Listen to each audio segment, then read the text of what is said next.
Big up, guys. Big up, guys. Welcome to this Bees News stream. And yeah, quite a bit to talk about actually.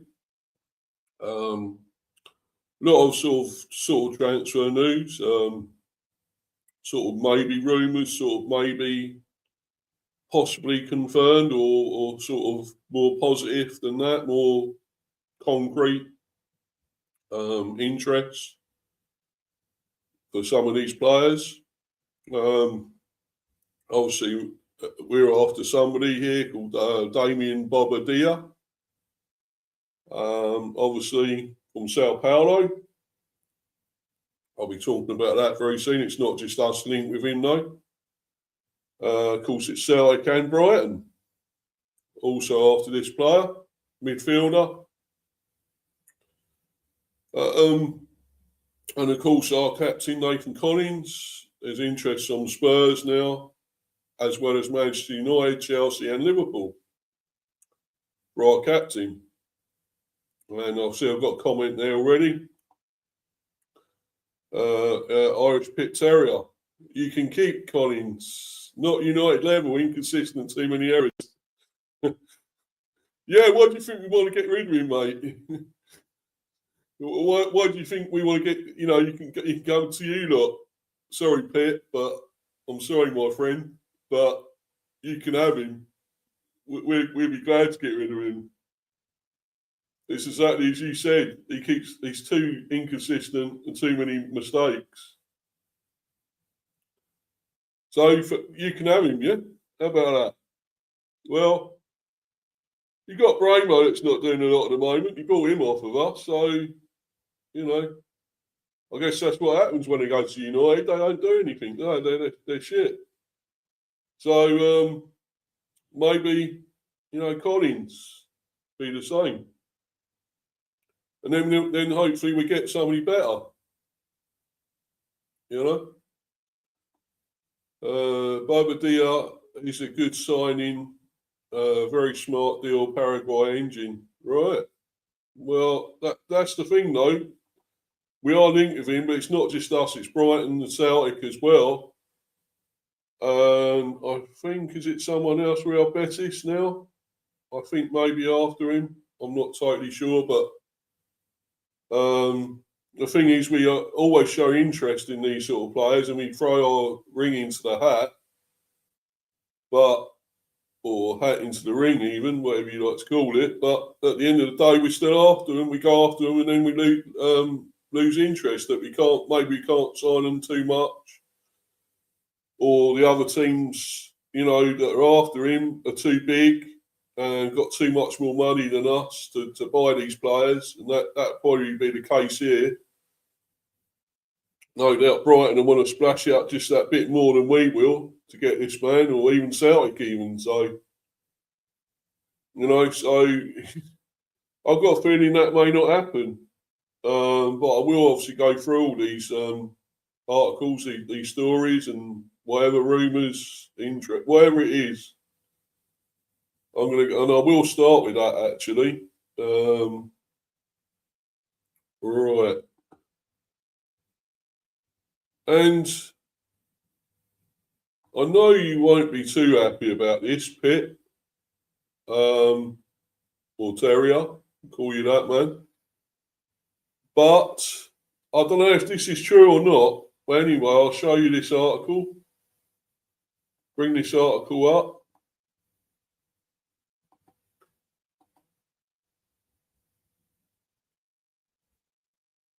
And you can see, my friend, if you think this is true or not. We know this is totally confirmed or anything, but it could be happening. We're happy to let him go. We should, as far as I would be anyway. I don't know about any of the others, Andrews or whatever. I think, but he's the main one. But I think he should let him go. Let him go anywhere, really. As long as we get some good money for him as well. I mean, there is no doubt he can be a very good player. We know that. But it's saying here Man United battling with Liverpool and Tottenham to sign Collins. So there we go, I'm afraid, mate. It looks like it could well be ongoing, this. It could be ongoing that, you know, you are after him and you are looking to sign him. Yeah, so it says so I've read all that. Right, Manchester United are reportedly battling with Tottenham Hotspur and Liverpool over a deal to sign Brentford defender Nathan Collins. As per Team Talk, this is Football Talk. I don't know how, you know, reliable this is. Since moving to the G-Tech Community Stadium for Wolves in 2023, the 24-year-old has established himself as an undisputed starter. Doesn't mean he's that special, though, does it? He's made. I mean, there's sometimes he's looked really good. He's looked the part as usual, which he can do, and then there's others where he's pretty shit. He fucks up. I want Van Hecker. Collins not good enough. I wouldn't mind Van Hecker. I wish we can get him, but then again, we can't do business with Brighton because they're wanky chairman. We don't get on with him. Matthew Benham doesn't get on with their chairman. So basically, we can't do it. We can't go and do any business with him. Because I think we should have him, Van Hecker, because I think he's a great defender. I really do. Proper defender. I think we'd do better with him than fucking Collins. So, but yeah. So anyway, I'll carry on with this. This season, he has been showcasing his qualities, making 5 goal contributions and keeping 7 clean sheets in 33 appearances across all competitions. I don't know, though. I still see mistakes in him, and I've seen it a bit still this season. I don't think he's been amazing. At times he can be, and that's it. At times he's got a mistake in him. You know, as you said, Pitt, he's inconsistent, too many errors, and it's the same. It is the same this season. He has been inconsistent, and I don't know why, but it's not good enough. We can't keep having that. He's our captain. He's supposed to be one of our mainstays in defence, and I don't know. Moreover, he has been helping his side to push for a European place finish in the Premier League, sitting only 3 points behind 6th place Chelsea. Having proven his worth in the top English top flight, Collins has secured his place in the Republic of Ireland national team's starting lineup. Now, Team Talk claim that after being impressed by Collins, Man United have started showing genuine interest to sign him. Liverpool, Chelsea and Tottenham are in this race as well, and have been monitoring his development closely before making a potential swoop. However, Man United are planning to accelerate their efforts, Terrier, to finalise the operation, with Jason Wilcox valuing the defender's consistency. Well, consistency, that's what you said he don't have. Physical presence and leadership qualities. Well, there you go. Brentford usually play hardball to sell their big assets. And they aren't in any rush to sell Collins. Well, I would be. I fucking would be. If it was down to me. With his existing deal set to run until 2029, the Bees have slapped a £55 million price tag on his head if they are forced to cash in on him this summer. Well, we'd probably take that. I think that's quite a lot for him, really. It's, for somebody that is still,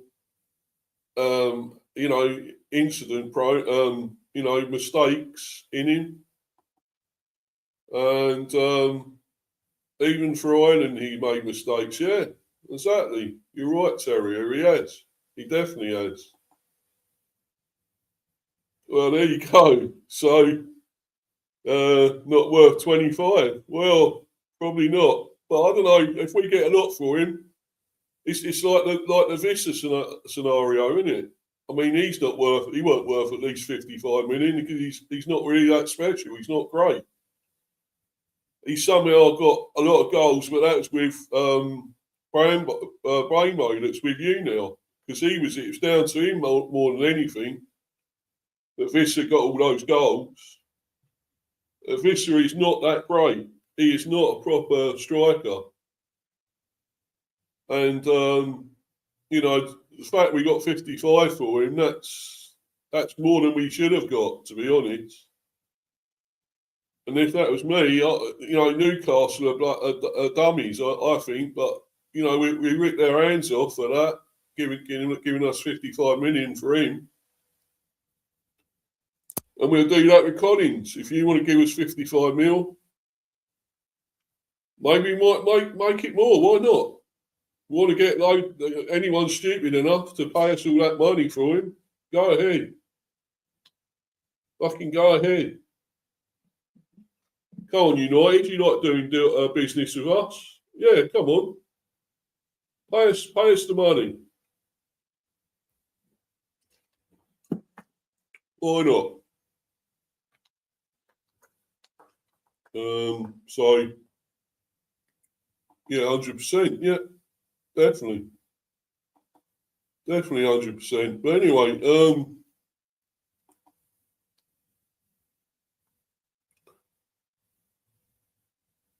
yeah. So battle the report state that Man United are strongly considering reinforcing multiple areas of the defensive department, and are looking for a new left back as well as a CB. Collins is a 6'4" tall, right-footed centre back. He's quick, strong, good in the air, comfortable playing out from the back, and efficient in defensive contributions. Well, when he's at his best, he is, yeah. When he's shit, he's no good at most of them. The Brentford star has shown glimpses of his qualities in the Premier League in recent years and isn't a finished article yet. Obviously not. So he would be a shrewd acquisition for Man United, Liverpool or Tottenham, with a view to the long-term future should any of those clubs purchase him. However, it's going to be interesting to see whether the Old Trafford club, the Merseyside club or the North London club eventually make a concrete approach to secure his service during the off-season. So there we go. Terrier. What do you make of that, my friend?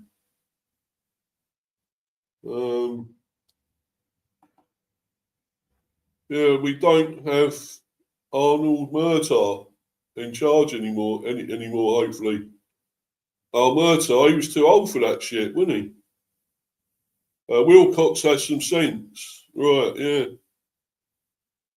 Yeah, Murtaugh was too old for that shit, mate. Yeah, Spurs is a downgrade for Collins. Yeah. Yeah. And does he want to play in the Championship? That's the thing, mate, as well. Because they're going down to the Championship, mate. They're fucking going down. They're going down. They're fucking useless, Tottenham, aren't they? They are fucking going down, my friend, I tell you. Right, let's move on from that and let's see. Let's see. Yeah, talk about this player we're interested in. Where we will get him is another thing, but let's go on to that. Because it's not just us that are after him, so it's going to be hard for us to probably sign him. And it's saying Brentford joined Celtic and Brighton for transfer. Midfielders all action style drawing attention. Brentford are among a number of British clubs now tracking Sao Paulo midfielder Damian Bobadella, who's putting together an increasingly convincing season in Brazil. Celtic and Brighton came first, with Brentford now joining the chase. Interest on Martin O'Neill's side was reported earlier this month, with the Celtic claims coming from Paraguay. Sorry, this is all jumping about, can't read it. Claims coming from Paraguay, where he is a player, where the player is from. Brighton were pulled into the picture at around the same time. The 24-year-old has become a regular starter for Sao Paulo in 2026. He's been building momentum with consistent performances in midfield. He has already made 11 appearances, contributing 2 goals and 1 assist. One of those goals came in a key win over Red Bull Bragantino, helping secure a place in the state championship semi-finals. His growing importance at club level has been matched internationally. Bobadella is part of the Paraguay national team setup and is expected to feature at the 2026 World Cup. That tournament could significantly increase his value, especially if he plays a prominent role. As a result, interest from Europe has started to gather pace. Why Damian Bobadella stands out for Brentford? Damian Bobadella has developed into a modern box-to-box midfielder since arriving at Sao Paulo. He operates mainly as a second midfielder but can step forward into more advanced roles when required. His game is built on intensity and balance. Defensively, he averages around 2 tackles per match, alongside regular interceptions and a high volume of ball recoveries. That reflects both his reading of the game and his willingness to engage physically. In possession, he offers reliability. His passing accuracy typically sits between 80% and 85%, and he is comfortable progressing play through short and medium distribution. He's not a pure playmaker, but he keeps the tempo moving and supports transitions effectively. At the same time, he brings forward thrust. Bobadella regularly makes late runs into the box and contributes with goals, while also showing the stamina to cover large areas of the pitch. That combination, defensive output, distribution and attacking presence, is what defines his box-to-box profile. As we have covered, Brighton have been following the midfielder as part of their longer-term planning, with reports suggesting he could be considered if there are changes in their midfield options.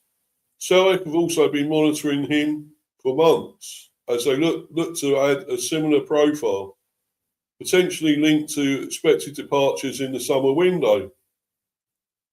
Brentford now enter the picture. Brentford have now joined the group of interested clubs with Celtic and Brighton, as per Brazilian outlet Radar de Bola,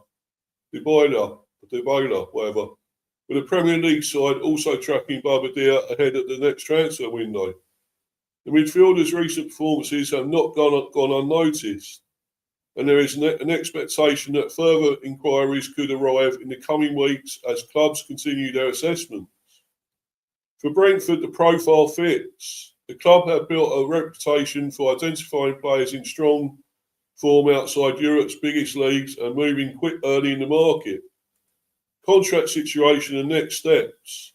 Damian Bobadella joined Sao Paulo from Cerro Porterio. Is it Porterio?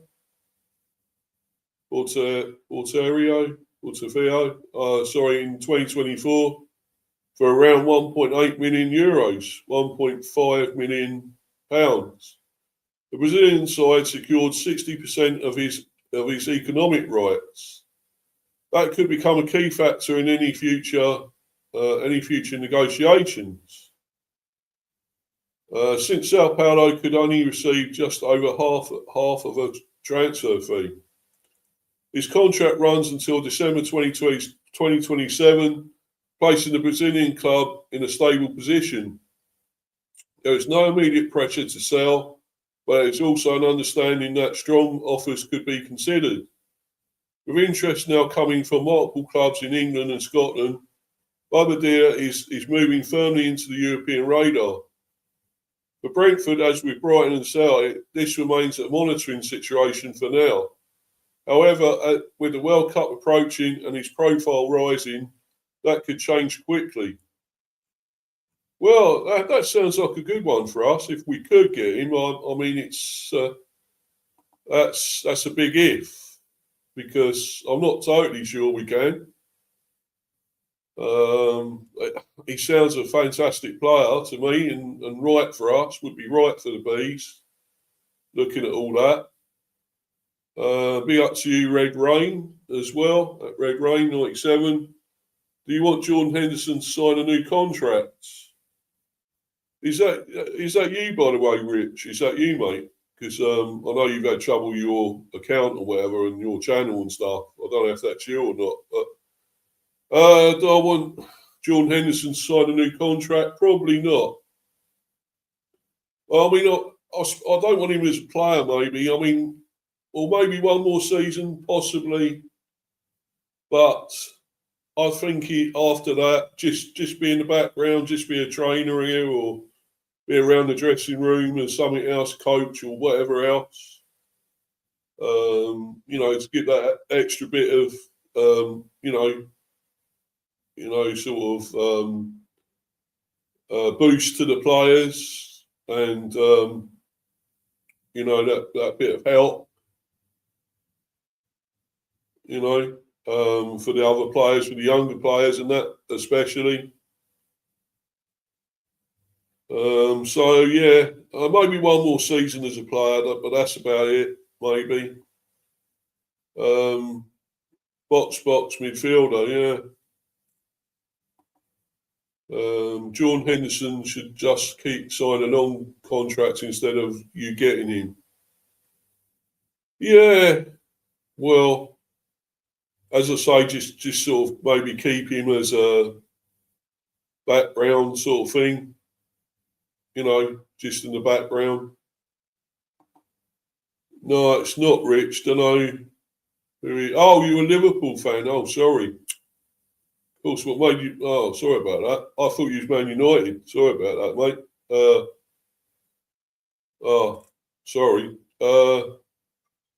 Are you? Well, not Jordan, is it? No, probably not Jordan. But anyway, but thanks for coming in, bro. Anyway, thanks for coming in, buddy. I've been. Oh, sorry, you've been subbed to me for a while. Yeah, yes. Well, I don't. As I say, I don't always see who the subs are. They don't tell you specifically sometimes who the subs are. So I apologise if for not knowing who was subbed. What do you think of Mark Flecken? Well, I'm just glad he left. I'm just glad he's gone, mate. That's all I can say. But most of the time he was an embarrassment here, because he made a lot of mistakes, and I think Craven Kelleher is a proper goalie. I think even though Kelleher has not always been fantastic at times, I still think he's better than Flecken ever was. So even though I know Flecken has got awards, he's got man of the match and stuff in some games. I think he's at Bayern. I think he's at Bayer Leverkusen in Germany.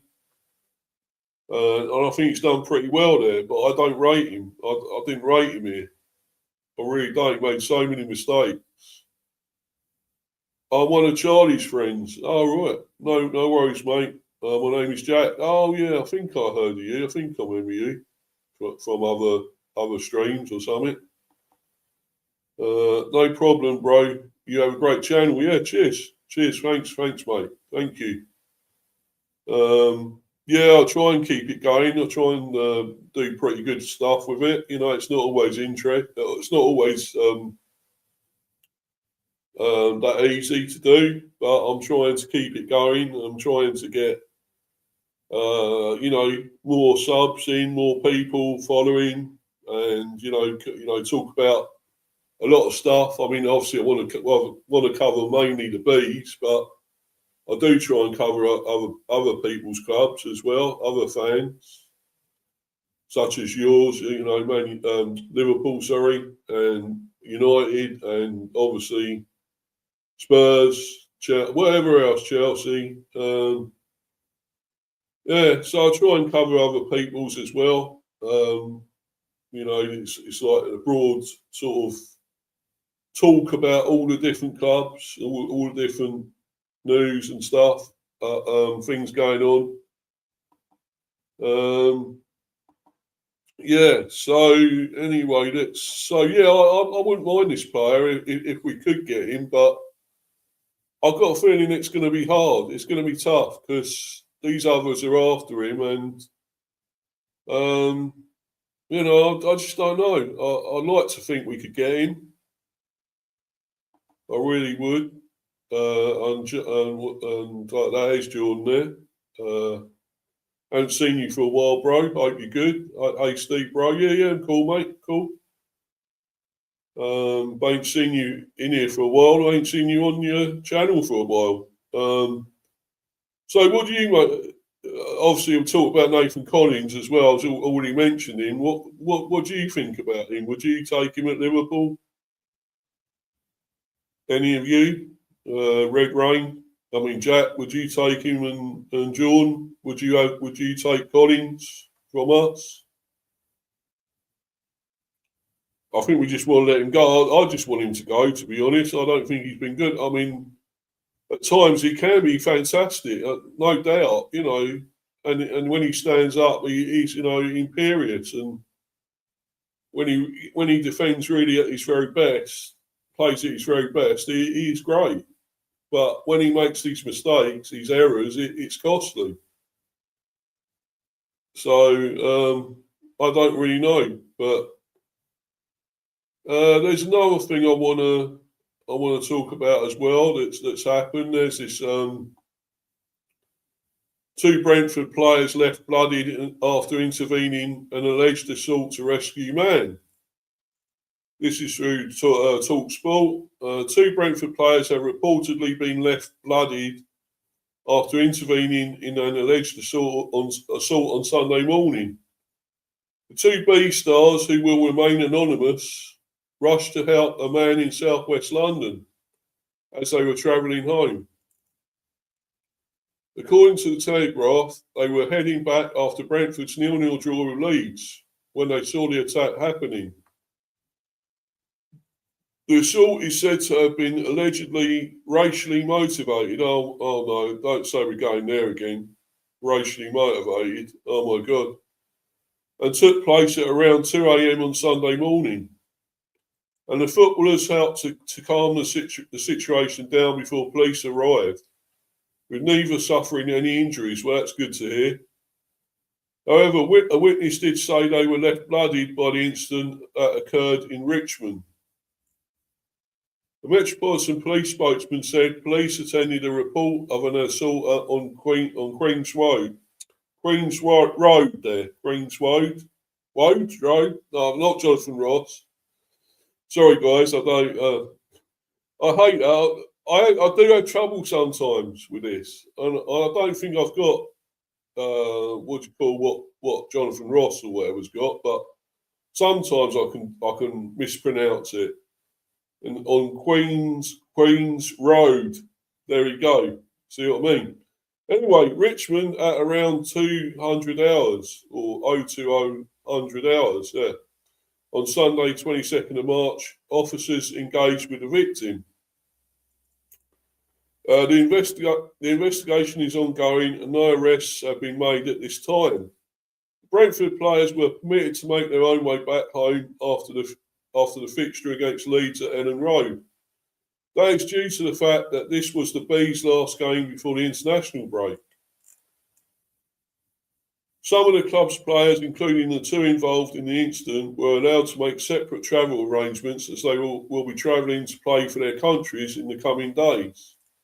Brentford drew 0-0 against Leeds on Saturday evening to continue their push for European football this season.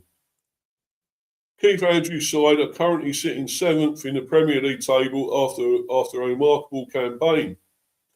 Bees are only 3 points off the top 5 after 31 games, challenging for Europe alongside giants.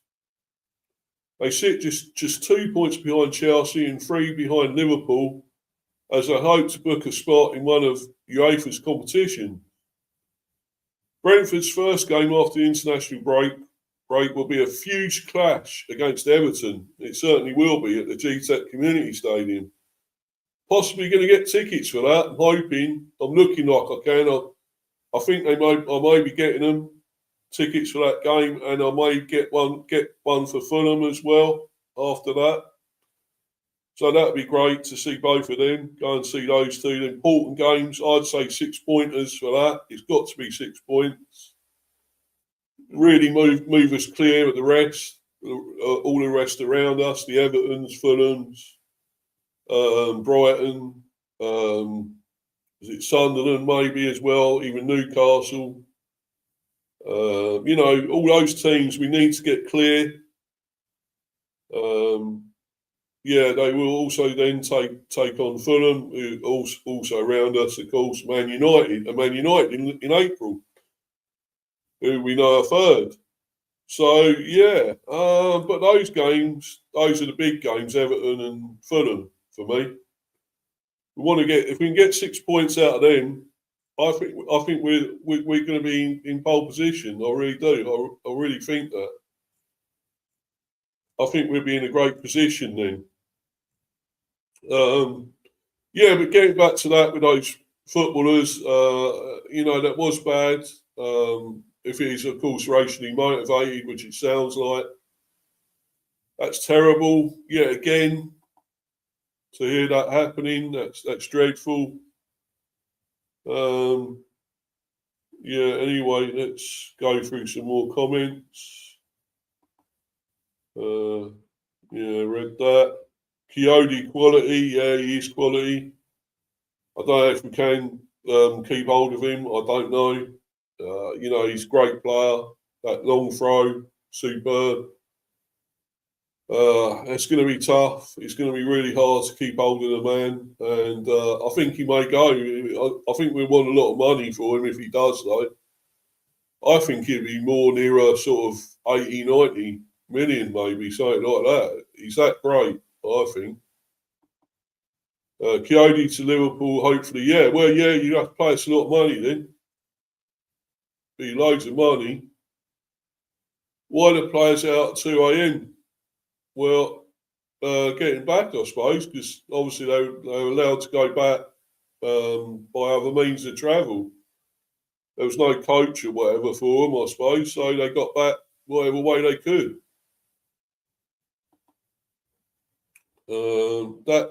That's shocking. They shouldn't be out at 2 a.m. No, probably not.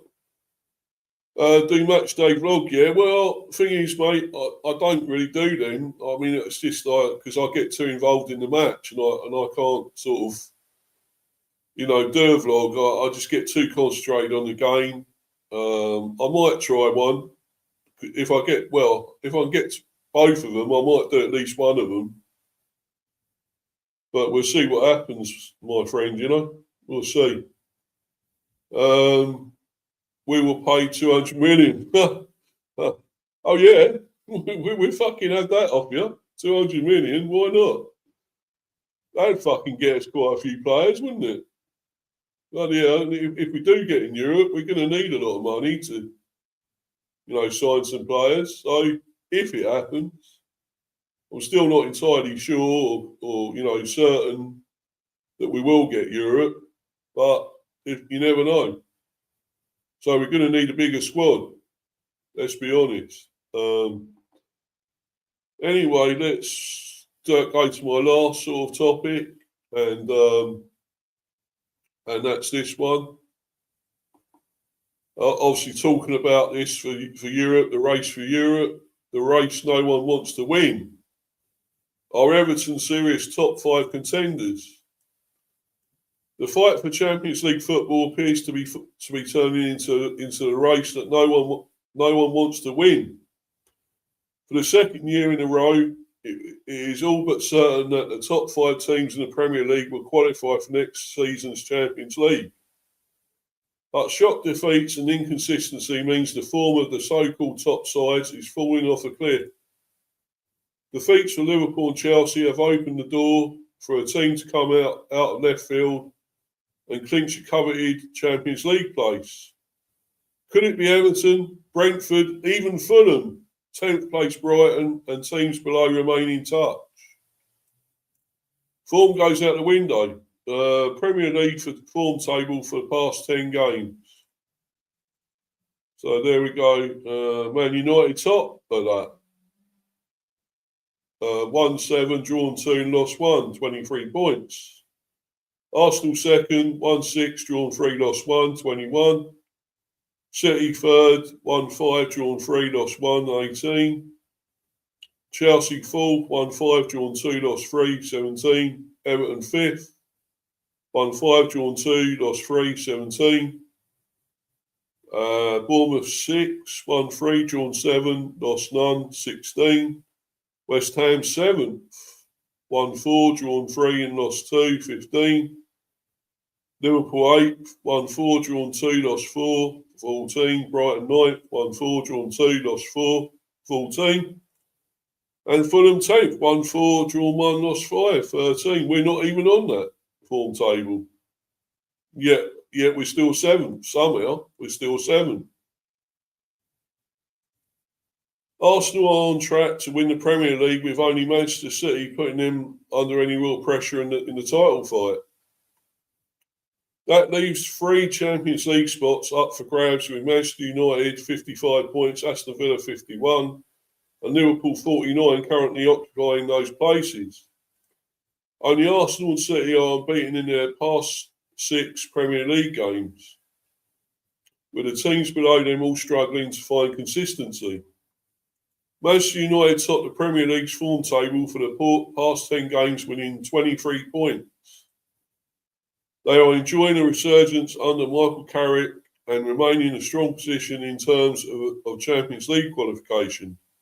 But victory in Friday's 2-2 draw at Bournemouth would have closed the gap to Man City to 4 points before the international break. Aston Villa have the longest winning run of all the top flight teams this season, winning 8 in a row between November and December. Their results have fallen off a cliff in recent weeks, with Unai Emery's side losing 3 successive matches as their grip on third place loosened.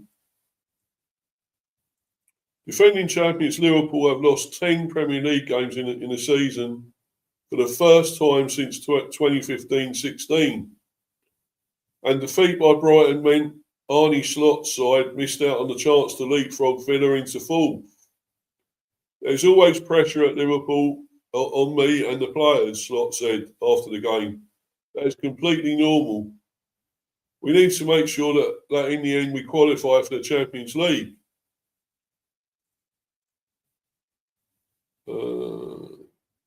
That's the rest of it, the rest of the table. We are 11th, Brentford.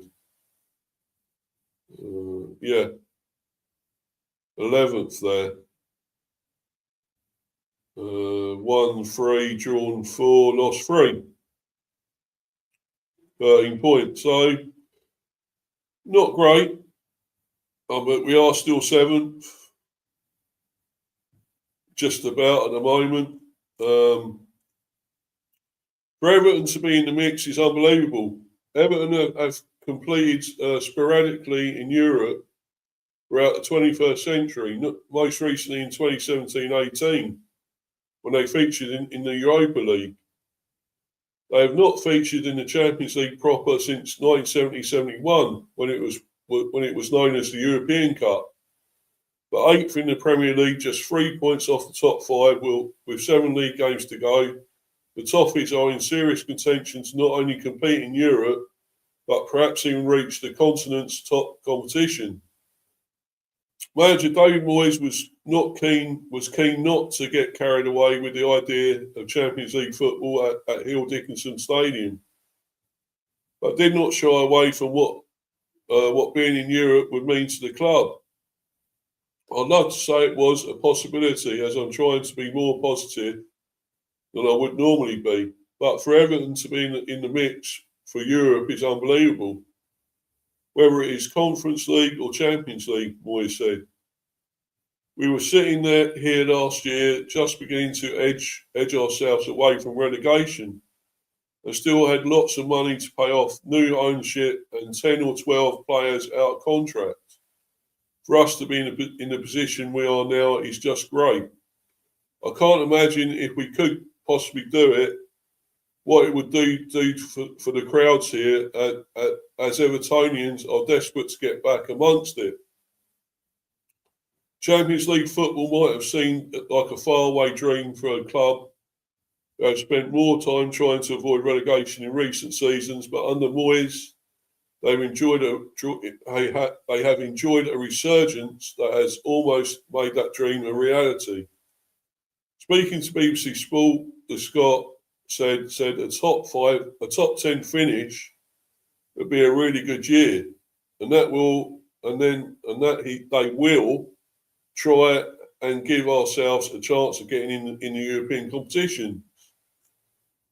A mammoth effort to stay where we are. Before Monday's draw with Wolves, Brentford played a video on screens around GTEC Community Stadium showing pre-season predictions from pundits, including Michael Richards and Alan Shearer, who said the Bees would be involved in a relegation battle after losing Thomas Frank to Tottenham. What happened there, right?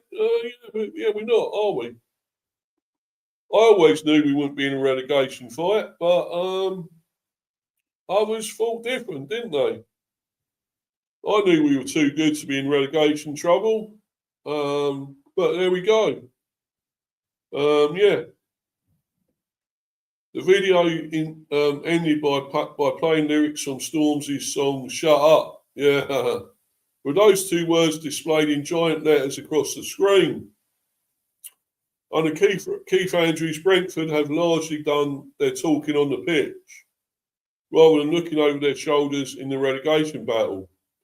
They've written their name into the conversation for European qualification, something never done in the club's history. The Bees could not capitalise on teams above them dropping points on Saturday. The goalless draw, a missed opportunity to level on points with Chelsea, an edge closer to securing not only a spot in Europe, but a push for the Champions League places. It's tight. Andrew said after the game, the league is pretty condensed in that part. 7 to go. We have done unbelievably well to get where we are in the league. We deserve to be where we are, and it will take a mammoth effort to stay there. Everything we can give, we will give, like they do all the time. The intentions are always good from our players. They are always positive, embrace the occasion, and challenge. I would expect it will lift them for the last 7 games. Well, I hope so. I really do. But I think Champions League is not where exactly you want to be. I think Europa League or Conference, maybe. For me, that's the main ones, because Champions League is just too good. It's too big for us. We wouldn't last there 5 seconds because all our bigger teams, quality teams, there's no way we'd stay in the Champions League. We got battered on, three fronts, I would say, 3 fronts. Champions League, maybe 4 actually. Champions League, Carabao Cup, Premier. Although I wouldn't say we'd ever win the Premier. We're not really fighting for that. So really, it's just cups. And I would say, obviously, would be either Europa League or Conference, FA Cup, and Carabao Cup. Those would be our 3 things to fight for, to sort of try and achieve if we could. But, I'm not so sure. I mean, the thing is, we have got a break now. We can get ourselves back. We can get players back fit. Hopefully, the players that are out, the likes of Hickey, Janel, and Damsgaard, who are actually could be looking like they'll be fit maybe for those games. If not, Man United, but maybe definitely for Everton or Fulham or both. So for me, yeah, I think we got a chance, but it's going to depend. I think we've got to get 6 points out of those two games there, Everton and Fulham.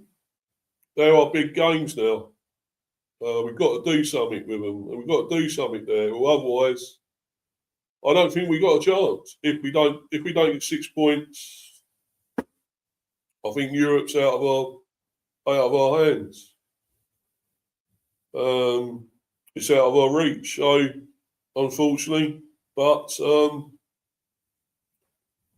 anyway, guys, I'm going to pretty much bounce in a minute. Hope you've enjoyed this one. I thought I'd bring a little bit of transfer sort of news here. We obviously teams after Collins, our captain there, Spurs, United, Chelsea, Liverpool, all after him and linked with him. I think it's time we did let him go. I don't think he's been quite good enough. I mean, at times he has, but I wouldn't say amazing all the time. And he makes those mistakes, as Terrier has said. So inconsistent, really. But Damian Bobadella, I'd love it if we could possibly sign him. That would be a fine signing.